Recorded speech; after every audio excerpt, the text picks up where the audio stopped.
In politics, wars are rarely fought with weapons. They are fought with words. And sometimes, when a party loses control of its language, it begins to lose itself.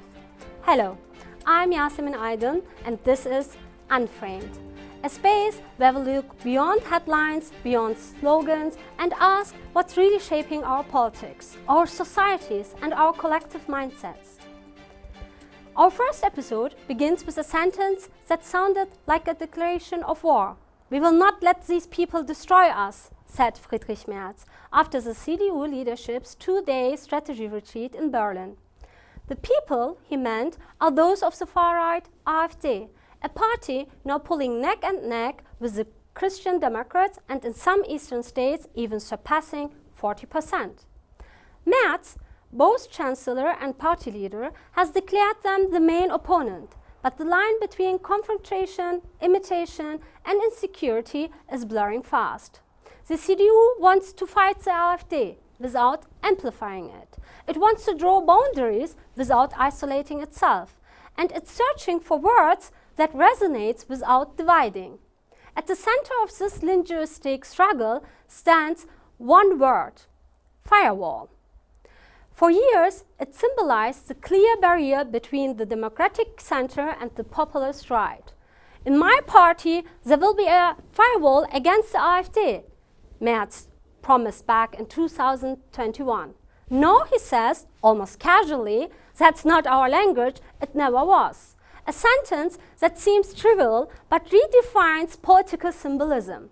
Because when a word that once stood for moral clarity disappears, it opens a void.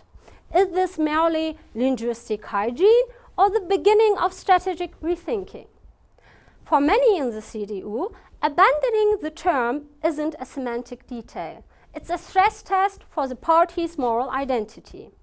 Especially in the East, where CDU and AfD already vote side by side in local councils, the firewall still stands, but it's crumbling, quietly, almost imperceptibly, and that's what makes it dangerous. Veteran conservatives like Karl Theodor zu Guttenberg and Peter Tauber reignited the debate. "Disenchantment doesn't work through boycotts," said Guttenberg, a line interpreted as an invitation to talk to the AfD. He later corrected himself, insisting he never called for softening the firewall, but the irritation remained.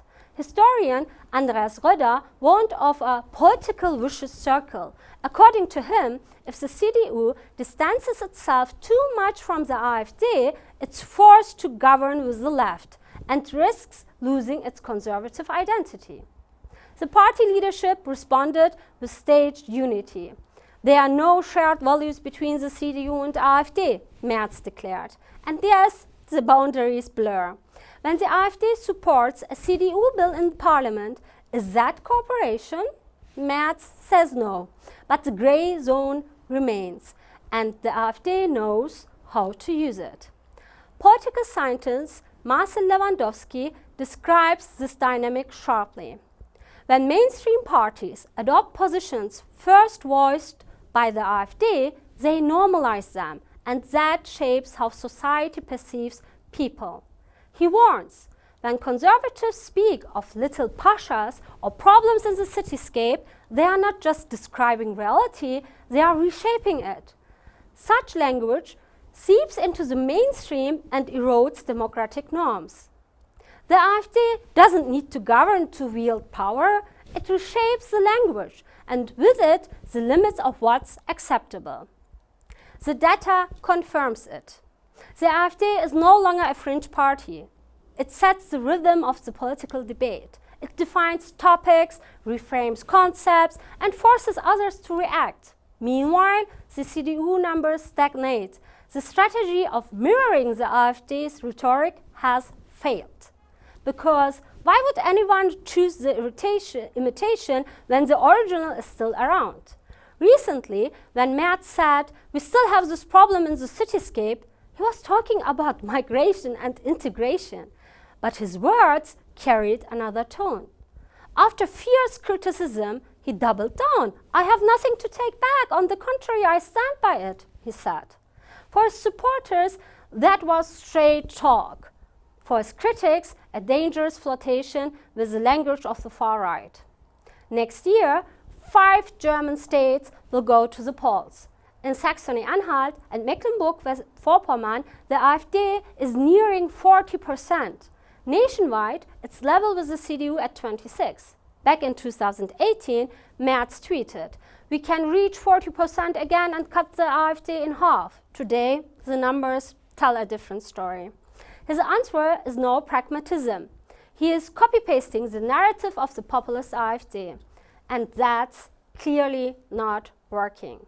And it's not just the conservatives, the Social Democrats are caught in the same trap. When Chancellor Olaf Scholz declared that Germany must deport on a large scale, it sounded less like social democracy and more like populist toughness. The line between enforcing order and dehumanizing people is very thin. And every word that slips blurs the moral compass a bit further to the right. The belief that you can weaken the far right by copying its language is an illusion, because language shapes thought and thought shapes politics. When democratic parties borrow the words of extremists, they don't just lose their voice, they lose their narrative. Maybe this is the real firewall at stake today, not between parties, but between politics and populism. Friedrich Merz says, "We will not let these people destroy us." But what if the destruction doesn't come from the outside, but from within through our own words? I'm Yasemin Aydın, and this is Unframed. See you next time.